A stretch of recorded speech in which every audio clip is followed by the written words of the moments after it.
1761년 조선의 궁궐 창덕궁 동궁전. 그 고요한 정월의 밤, 모두가 잠든 깊은 어둠 속에서 하나의 비명이 찢어지듯 울려 퍼졌습니다. 그것은 단순한 고통의 소리가 아니었습니다. 사랑이 절규하고 생명이 꺾이며 모든 희망이 부서지는 처절하고 비극적인 울림이었습니다. 비명은 짧았습니다. 그리고 곧 동궁전에는 쥐 죽은 듯한 정적만이 감돌았습니다.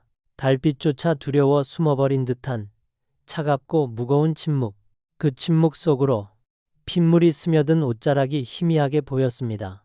차갑게 식어가는 손. 그 손의 주인은 누구였을까요? 바로 경빈 박씨였습니다. 왕실의 총애를 받던 여인. 어쩌면 가장 행복해야 했을 그곳에서 그녀는 싸늘한 시신이 되었습니다. 그리고 더 비극적인 것은 그녀를 죽인 이가 다름 아닌 그녀가 그토록 깊이 사랑했던 조선의 왕세자, 사도세자였다는 사실입니다. 어떻게 이런 일이 가능했을까요? 사랑하는 남자의 손에 가장 끔찍한 방식으로 목숨을 잃은 여인. 그녀의 이름, 경빈 박씨. 그녀는 조선 궁중사의 가장 어둡고 슬픈 미스터리 중 하나입니다. 그녀의 이야기는 단순한 궁중 로맨스가 아닙니다. 그것은 사랑과 광기, 권력과 비극이 뒤섞여 조선 후기 왕실의 은밀하고도 어두운 단면을 적나라하게 보여주는 잔혹한 드라마입니다. 경빈 박씨는 대체 어떤 여인이었을까요? 그녀와 사도세자의 만남은 운명이었을까요? 아니면 벗어날 수 없는 파멸의 시작이었을까요? 기록은 그녀의 출신에 대해 침묵합니다. 다만 그녀의 비극적인 삶을 홀로 증언하는 단 하나의 사적 기록, 해경궁 홍씨의 한중록만이 그녀의 본명이 빙해였으며 인원왕후를 모시던 궁녀였다는 사실을 전하고 있을 뿐입니다. 궁녀 중에서도 왕비의 침실을 관리하는 친방, 궁녀, 비교적 높은 지위에 있었던 그녀의 삶은 고요하고 안정적이었을 것입니다. 하지만 한 남자의 위험한 시선이 그녀를 덮치면서 그녀의 운명은 피할 수 없는 소용돌이 속으로 빨려 들어가기 시작했습니다. 그 남자는 조선의 비극적인 왕자, 사도세자였습니다. 총명했으나 아버지 영조의 그림자 아래에서 고통받던 왕자. 과연 그녀의 사랑은 그를 구원했을까요? 아니면 그의 광기를 더욱 부추겨 스스로를 파멸로 몰고 간 결정적인 불쏘시개가 되었을까요? 다음 장에서 그들의 위험하고도 아름다웠던 그리고 잔혹했던 시작을 조명합니다. 경빈 박씨, 본명 빙해. 그녀의 궁궐 생활은 인원왕후 김씨의 그림자 아래에서 시작되었습니다. 인원왕후는 숙종의 세 번째 왕비이자 영조의 계모, 그리고 사도세자에게는 할머니뻘 되는 최고 윗전이었습니다. 빙해는 이 윗전을 가장 가까이 모시는 친방 궁녀였습니다. 궁녀 중에서도 왕비의 침소를 관리하는 위치는 그녀의 용모나 자질이 예사롭지 않았음을 짐작하게 합니다. 궁중의 엄격한 규율 속에서 그녀는 고요히 자신의 임무를 수행하고 있었습니다. 하지만 궁궐의 고요함 속에서도 감정의 파도는 늘 숨쉬고 있었습니다. 그리고 한 사내의 시선이 규율과 예법의 장벽을 넘어 그녀를 끈질기게 따라다니기 시작했습니다. 그 사내는 바로 조선의 왕세자 사도세자였습니다. 1735년 영조의 둘째 아들로 태어난 세자는 어린 시절부터 총명하고 무예에도 뛰어났습니다. 하지만 세자의 삶은 결코 평탄하지 않았습니다. 엄격하고 완벽주의자였던 아버지 영조는 아들에게 끊임없이 학문적 정진과 완벽함을 요구했습니다. 사도세자는 태어나면서부터 왕실의 기대를 한몸에 받았지만 시간이 흐를수록 그는 아버지의 기준에 미치지 못한다는 압박감과 좌절감에 시달렸습니다. 영조의 냉대와 끊임없는 질책은 총명했던 왕자를 벼랑 끝으로 몰아세우고 있었습니다. 고통과 압박 속에서 지쳐가던 사도세자에게 궁녀 빙해는 어떤 존재였을까요? 한중록은 이렇게 전합니다. 사도세자는 인원왕후가 살아있을 적부터 무려 여러 해 동안 빙해를 마음에 품고 있었다고. 하지만 그녀는 윗전, 즉 할머니 버린 인원왕후의 사람이었습니다. 궁중 예법은 엄격했습니다. 윗사람이 부리는 나인을 건드리는 것은 곧 왕실의 기강을 무너뜨리는 금기였습니다. 세자는 감히 다가설 수 없었습니다. 그저 멀리서 규율의 장벽 너머로 그녀를 바라볼 수밖에 없었습니다. 닿을 수 없는 사랑. 그것은 사도세자의 고통스러운 마음을 더욱 애달프게 만들었습니다. 아버지의 냉정한 시선 속에서 유일하게 따스함을 느꼈던 대상. 손에 쥘 수 없는 금지된 꽃. 이 금지된 사랑에 대한 갈망은 사도세자가 겪는 정치적, 심리적 압박감과 뒤섞이며 그의 내면을 더욱 복잡하게 끌어오르게 만들었습니다. 궁녀 빙해에게도 왕세자의 은밀하고 뜨거운 시선은 부담이자 떨쳐낼 수 없는 운명의 끈이었을 것입니다. 그리고 마침내 이 금기를 깨부술 결정적인 사건이 다가오고 있었습니다. 두 사람을 가로막고 있던 가장 높은 장벽이 무너지는 순간이었습니다. 1757년 8월 조선 궁중에 큰 변화가 닥칩니다. 바로 인원왕후의 승하였습니다. 1757년 8월 인원왕후 김씨가 세상을 떠났습니다. 이는 사도세자에게 하나의 거대한 전환점이었습니다. 세자에게 빙해를 가로막던 마지막 장벽, 바로 윗전의 사람이라는 신분의 굴레가 사라진 것입니다. 왕후의 국상으로 온 나라가 슬픔에 잠겨야 할 때였습니다. 하지만 사도세자의 마음속에는 억눌렸던 욕망과 갈망이 폭풍처럼 휘몰아쳤습니다. 그는 더 이상 기다릴 수 없었습니다. 인원왕후가 승하한 그해 9월, 불과 한 달 후 사도세자는 마침내 금기를 깨고 맙니다. 사도세자는 궁녀 빙해를 자신의 후궁으로 삼았습니다. 해경궁 홍씨는 이 일을 승은이라는 이름으로 기록했지만 이 시작은 처음부터 모든 문제를 내포하고 있었습니다. 무엇보다 때가 너무나 좋지 않았습니다. 나라 전체가 슬픔에 잠긴 국상 중에 이루어진 일. 게다가 아버지 영조의 정식 허락이나 윤허도 없이 독단적으로 진행되었습니다. 그러나 가장 큰 문제는 바로 빙해의 출신이었습니다. 그녀는 단순한 궁녀가 아니었습니다. 영조에게 어머니와 다름없던 인원왕후의 처소, 그 가장 가까운 곳을 섬기던 사람이었습니다. 이는 단순히 궁중 예법을 어긴 정도가 아니었습니다. 영조에게 이 소식은 자신의 어머니 뻘되는 윗전에 대한 모독이자 왕실의 기강을 뿌리째 흔드는 불경한 행위로 느껴졌을 것입니다. 분노는 폭발했습니다. 한중록은 당시 영조의 진노를 생생하게 기록하고 있습니다. 영조는 사도세자를 불러 호되게 꾸짖으며 당장 그 궁녀를 궁 밖으로 내치라고 출궁을 명했습니다. 하지만 사도세자는 순순히 따르지 않았습니다. 그는 오히려 자신의 누이들인 화완홍주와 화여봉주의 처소에 빙해를 몰래 숨겨두었습니다. 사랑하는 여인을 빼앗기지 않으려는 세자의 처절한 저항이었습니다. 하지만 거짓은 오래가지 못했습니다. 영조는 결국 경빈 박씨가 아직 궁 안에 머물고 있다는 사실을 알게 되었고 이번에는 그야말로 격노했습니다. 아버지의 분노가 극에 달하자 사도세자는 절망했습니다. 그리고는 모두를 경악하게 만든 충격적인 행동을 저지릅니다. 그는 우물에 몸을 던졌습니다. 궁궐은 발칵 뒤집혔습니다. 그의 극단적인 선택은 아버지의 끊임없는 질책과 압박 속에서 지쳐가던 세자의 내면이 완전히 무너졌음을 보여주는 비극적인 신호탄이었습니다. 그에게 빙해는 단순한 여인이 아니었습니다. 아버지의 그늘에서 벗어나게 해줄 유일한 위안이자 생존의 이유였을지도 모릅니다. 사랑하는 여인마저 빼앗긴다면 더 이상 살아갈 이유가 없다고 느낀 것입니다. 사도세자의 자살 소동은 궁중을 충격에 빠뜨렸습니다. 조선왕조실록에는 그저 세자가 낙상했다고만 간략히 기록되었으나 한중록은 그가 우물에 뛰어들었던 구체적인 정황을 전하며 세자의 정신적 고통이 이미 극단에 달했음을 증언합니다. 다행히 사도세자는 목숨을 잃지 않았습니다. 주변 사람들의 만류로 우물에서 구출되었고 아버지 영조 또한 아들의 충격적인 행동에 놀라 잠시나마 분노를 누그러뜨렸습니다. 세자의 극단적인 행동은 역설적이게도 궁녀 빙해의 생명을 보존하는 결과를 낳았습니다. 결국 경빈 박씨는 궁궐에 남을 수 있게 되었습니다. 하지만 영조는 그녀를 정식 후궁으로 인정하지 않았습니다. 대신 그녀에게 종육품 수칙이라는 품계를 내렸습니다. 수칙은 엄밀히 말하면 후궁의 지위가 아닌 궁녀의 품계였습니다. 왕의 승은을 입은 궁녀를 일컫는 승은상궁과 비슷한 위치로 볼 수 있습니다. 신분상으로는 궁녀였으나 실질적으로는 사도세자의 여인이자 후궁 역할을 수행해야 했던 대단히 불안정한 위치였습니다. 그렇게 궁녀 빙에는 수칙 박씨라는 이름으로 사도세자의 곁에 머물게 되었습니다. 그녀의 존재는 영조에게는 여전히 눈엣 가시였으며 세자빈 해경궁 홍씨에게는 남편을 빼앗아간 악녀로 비춰졌을 것입니다.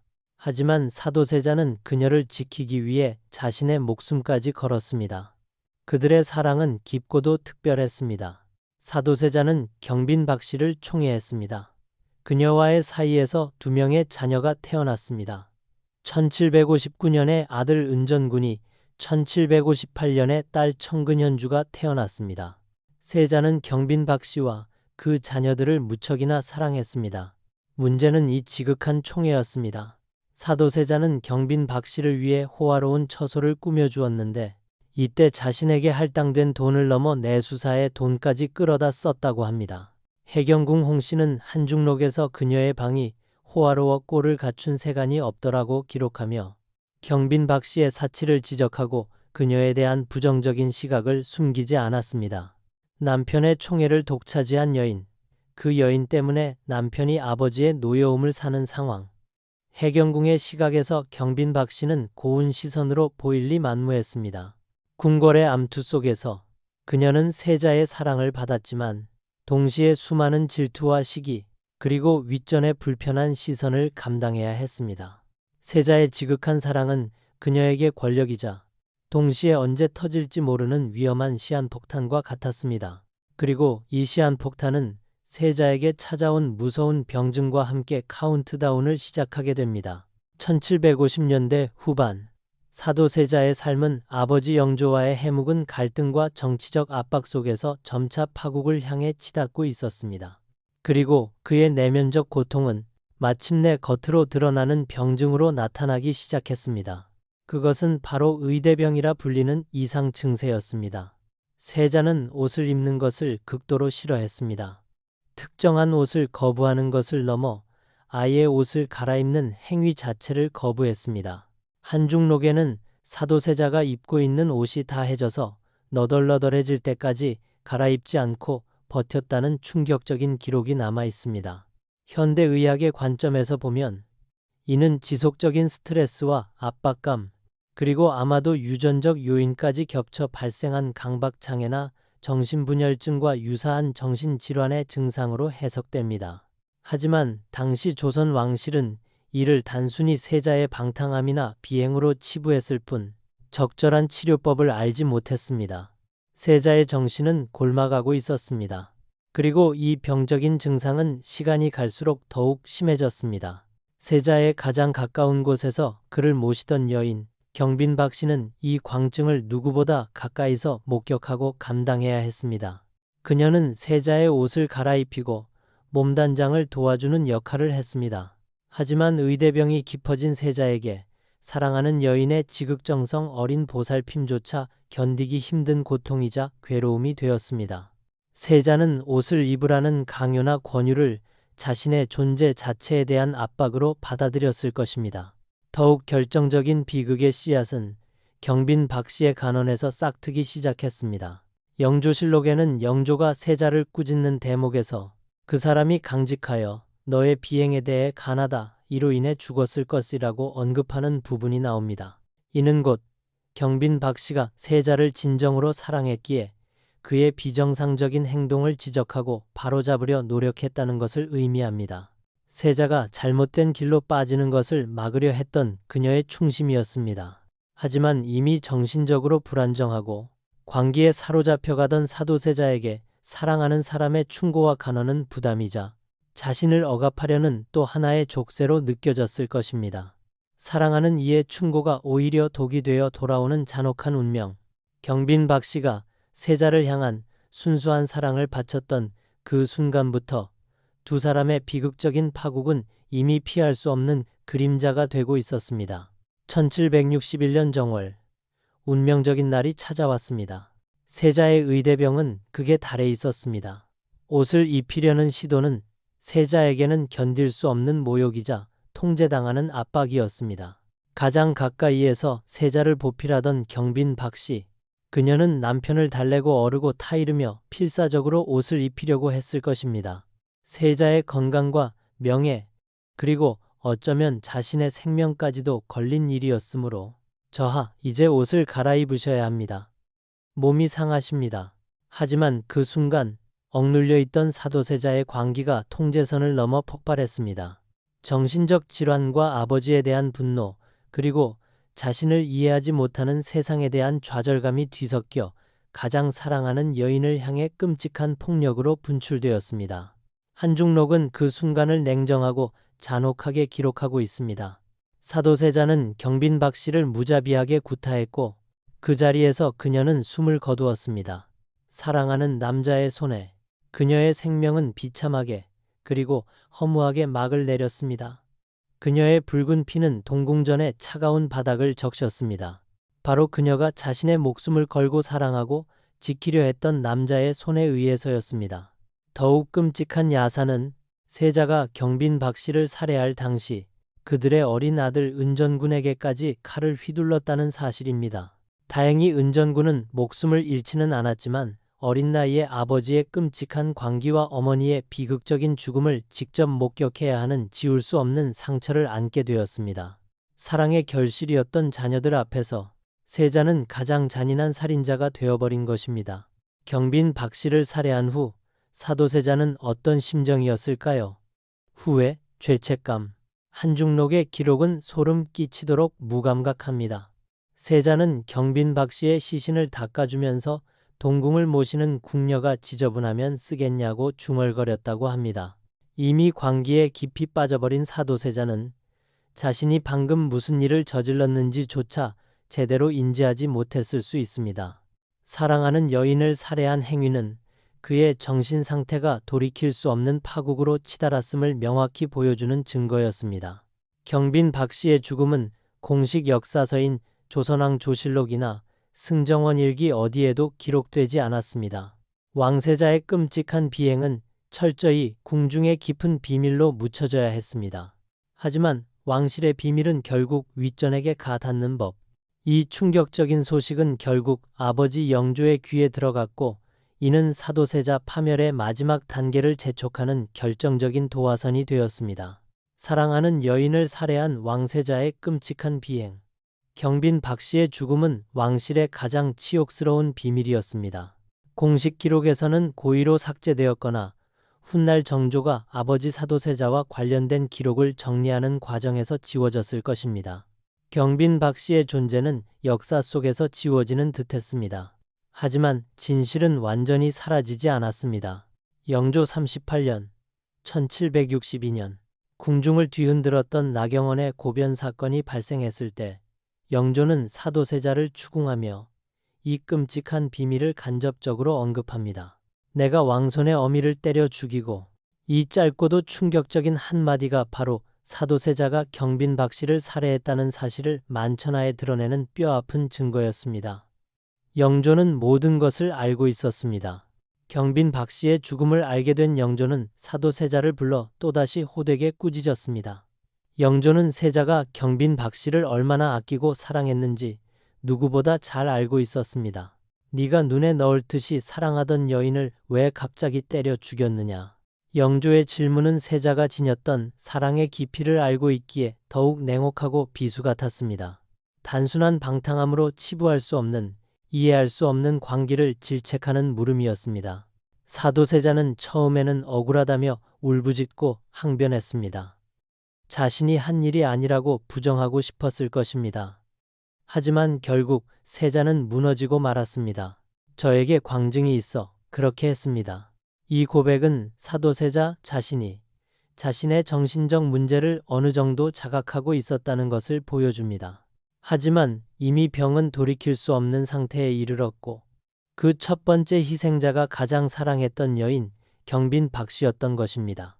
경빈 박씨의 죽음은 사도세자의 수많은 비행 중 가장 충격적이고 잔혹한 사건으로 영조의 기억 속에 그리고 해경궁 홍씨의 기록 속에 남아버렸습니다. 그리고 이 모든 비행의 기록들이 차곡차곡 쌓여 1762년 조선 왕실 역사상 가장 비극적인 사건인 이모화변으로 이어지는 결정적인 배경이 됩니다.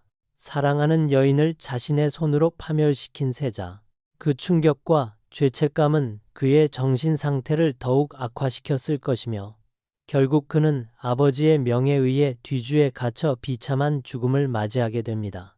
만약 경빈 박 씨가 살아 있었다면 사도세자의 운명은 달라졌을까요? 어머니가 아버지에게 살해당하는 참혹한 비극을 겪은 아이들. 경빈 박 씨의 죽음 이후 아들 은전군과 딸 청근현주는 상궁들의 손에 길러졌을 것으로 추정됩니다. 하지만 이 아이들의 삶 역시 결코 순탄하지 않았습니다. 세자의 사치와 광기 속에서 잠시나마 호화로운 삶을 누렸던 이 아이들은 이제 살인자의 자식이라는 꼬리표와 함께 왕실의 냉대 속에서 성장해야 했습니다. 특히 아들 은전군의 운명은 더욱 비참했습니다. 어머니를 잃은 지 16년 후 이복형인 정조가 즉위한 초반인 1777년 은전군은 영모 사건에 연루되었다는 비운을 맞습니다. 그의 죄가 명확했는지 여부는 여전히 논쟁거리로 남아있지만 권력을 공고히 해야 했던 정조의 입장에서 이복 동생인 은전군은 정치적으로 제거해야 할 위협이었습니다. 결국 은전군은 비참하게 사사당했습니다. 어머니가 아버지에게 살해당한 후 자신마저 이복형의 손에 목숨을 잃는 대를 이어지는 왕실 비극의 희생양이 된 것입니다. 딸 청근현주 역시 크게 다르지 않았습니다. 그녀는 홍익돈과 혼인했으나 할아버지 영조는 그녀를 그다지 총애하지 않았던 듯합니다. 부마 간택을 끝낸 후에도 무려 3년이나 지나서야 길례를 치렀다는 기록은 영조가 경빈 박 씨의 소생에게 큰 관심을 두지 않았음을 보여줍니다. 그리고 경빈 박 씨 자신, 그녀는 오랫동안 역사 속에서 잊혀진 존재로 남았습니다. 아버지 사도세자의 명예 회복에 힘썼던 아들 정조였지만 정조의 입장에서 아버지를 살해한 여인을 추중하는 것은 정치적으로나 감정적으로나 꺼림칙한 일이었을 것입니다. 게다가 정조는 법적으로는 사도세자가 아닌 큰아버지 효장세자의 양자 자격으로 즉위했기에 생부의 후궁을 추중할 권한도 애매했습니다. 사랑과 희생으로 점철된 그녀의 삶은 비극적인 죽음 이후 오랜 시간 동안 제대로 된 대우조차 받지 못했습니다.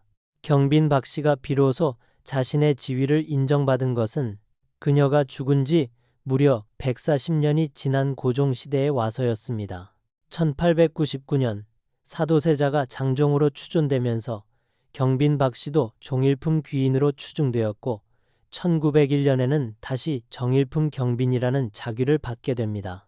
죽음 이후 한 세기가 훌쩍 지나서야 그녀는 비로소 황제의 후궁으로 정식 인정받은 것입니다. 그녀의 이야기는 권력의 비극 속에서 희생되고 잊혔던 한 여인의 처절한 운명을 다시금 돌아보게 합니다. 경빈 박 씨의 이야기는 우리에게 깊은 질문을 던집니다. 무엇보다 사랑이라는 감정의 복잡하고도 잔혹한 본질을 적나라하게 보여줍니다.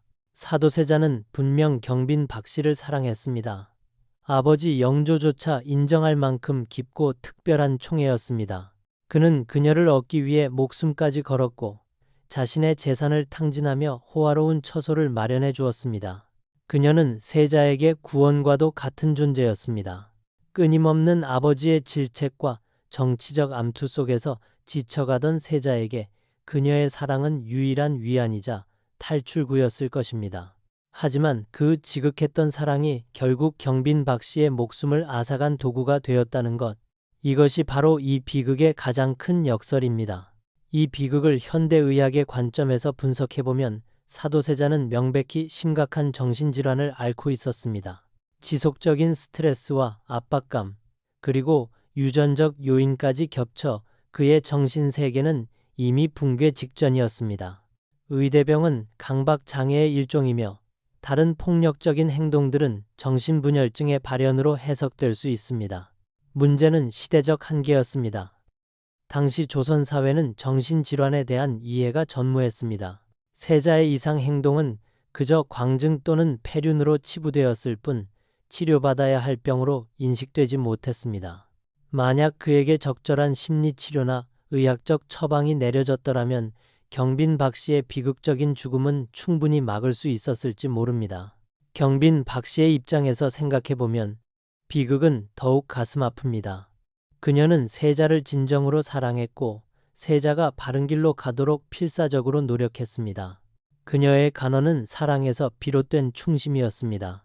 하지만 그 순수한 노력이 오히려 정신적으로 벼랑 끝에 몰린 세자의 분노를 사게 된 것입니다. 사랑하는 사람을 위한 희생과 헌신이 자신을 파멸로 이끄는 결과를 낳을 줄 누가 알았겠습니까? 경빈 박 씨의 이야기는 진실한 사랑이 때로는 사람을 구원하지만 때로는 파멸로 이끌 수도 있는 사랑의 양면성을 극명하게 보여줍니다. 그녀의 피는 세자의 광기와 시대의 무지함이 빚어낸 가장 슬프고 잔혹한 희생의 대가였습니다. 경빈 박 씨의 이야기는 단순한 개인의 비극을 넘어 조선 후기 왕실의 어둡고 병든 단면을 여실히 보여줍니다. 겉으로는 화려했던 궁중생활 뒤편에는 이처럼 비극적인 희생과 고통이 숨어 있었습니다. 그녀의 삶은 권력을 둘러싼 갈등과 정치적 압박이 개인의 행복을 어떻게 짓밟는지를 보여주는 상징과도 같습니다. 왕이나 세자의 총애를 받을 때는 세상의 모든 것을 가진 듯 화려했지만 한순간에 모든 것을 잃고 목숨까지 위태로워질 수 있었던 것이 조선시대 후궁들의 불안정한 지위였습니다. 경빈 박 씨의 경우가 가장 극단적인 예였지만 수많은 후궁들이 총애를 잃을까 윗전의 노여움을 살까 노심초사하며 살았습니다. 더군다나 여성의 지위가 낮았던 조선 사회에서 경빈 박 씨는 끊임없는 질투와 견제의 대상이었습니다. 정식 왕비가 아닌 수칙이라는 애매한 지위는 그녀를 언제든 내쳐질 수 있는 불안정한 위치에 두었습니다. 그녀는 남편 사도세자의 유일한 위안이었지만 동시에 영조의 노여움을 사는 정치적 부담이었습니다. 세자빈 해경궁 홍 씨에게는 남편을 잘못된 길로 이끈다는 의심을 받는 악녀였습니다. 궁궐 안에서 그녀에게 진정한 아군은 없었습니다. 그럼에도 불구하고 경빈 박 씨는 자신의 신분과 처지를 묵묵히 받아들이고 사도세자를 진심으로 사랑했습니다. 그리고 그를 바로잡기 위해 노력했습니다. 그녀의 사랑과 충고는 궁중 암투가 아닌 순수한 마음에서 비롯된 것이었을 것입니다. 경빈 박 씨가 겪은 비극적인 운명은 결국 사도세자 개인의 광기와 더불어 군주제 사회의 구조적 모순이 빚어낸 결과였습니다. 세자를 압박했던 영조의 완벽주의, 당쟁의 불안정성, 그리고 정신질환에 대한 사회적 무지가 복합적으로 그녀를 죽음으로 몰아넣었습니다. 사랑을 찾아 궁궐에 들어왔으나 그 궁궐의 어두운 권력 속에서 희생되고 심지어 살해당한 채 오랜 세월 잊혀야 했던 여인. 경빈 박 씨의 이야기는 화려한 왕실 기록의 이면에 가려진 한 여성의 처절했던 삶의 증언입니다. 경빈 박 씨의 비극적인 삶과 죽음이 후세에 전해질 수 있었던 것은 오직 해경궁 홍 씨의 한중록 덕분이었습니다. 공식 왕조실록이 침묵했던 가장 은밀하고 치명적인 비밀이 세자빈의 사적인 기록을 통해 세상에 드러난 것입니다. 만약 해경궁이 이 모든 사건을 기록하지 않았다면 경빈 박 씨는 궁궐의 어두운 전설 속으로 완전히 사라져 그 이름조차 역사에 남지 못했을지 모릅니다. 물론 한중록의 기록이 완전히 객관적이라고 보기는 어렵습니다. 해경궁 홍 씨는 자신의 남편을 빼앗고 그의 비행을 부추겨 영조의 노여움을 샀다고 생각했던 경빈 박 씨에게 결코 호의적이지 않았습니다. 그녀는 경빈 박 씨의 성품을 폄하하거나 사건을 자신의 입장에서 해석했을 가능성이 높습니다. 하지만 그럼에도 불구하고 한중록은 당시 상황을 가장 생생하게 전해주는 귀중한 사료입니다. 특히 사도세자의 정신적 문제에 대한 묘사는 현대의학의 관점에서도 놀라울 정도로 정확합니다. 입고 있는 옷이 다 해져 떨어질 때까지 안 갈아입고 버텼다거나 광증이 있어 사람을 죽였다는 구체적인 증상 기록은 정신질환에 대한 지식이 부족했던 시대에 해경궁이 직접 목격한 생생하고 고통스러운 경험을 바탕으로 했기 때문에 가능했습니다. 한중록을 통해 우리는 단순히 역사적 사실만을 아는 것이 아닙니다. 우리는 그 시대를 살았던 사람들의 복잡한 감정과 심리를 엿볼 수 있습니다. 질투, 고통, 분노, 그리고 연민이 뒤섞인 왕실 가족들의 내면 말입니다. 경빈 박 씨의 이야기는 해경궁 홍 씨의 주관적인 시각을 걸러내고 그녀를 단순한 후궁이 아닌 한 시대를 살았고 사랑하고 희생했던 한 인간으로서 이해하려는 노력이 필요함을 시사합니다. 이러한 기록 덕분에 우리는 그녀의 비극적인 최후가 단순한 폐륜이 아닌 질병과 압박, 그리고 통제 불가능한 광기가 빚어낸 시대의 산물이었음을 깨닫게 됩니다. 한중록은 경빈 박 씨를 죽음으로 몰고 간 사도세자의 정신 상태가 이미 회복 불가능한 지경에 이르렀음을 증명하는 가장 강력한 증언입니다.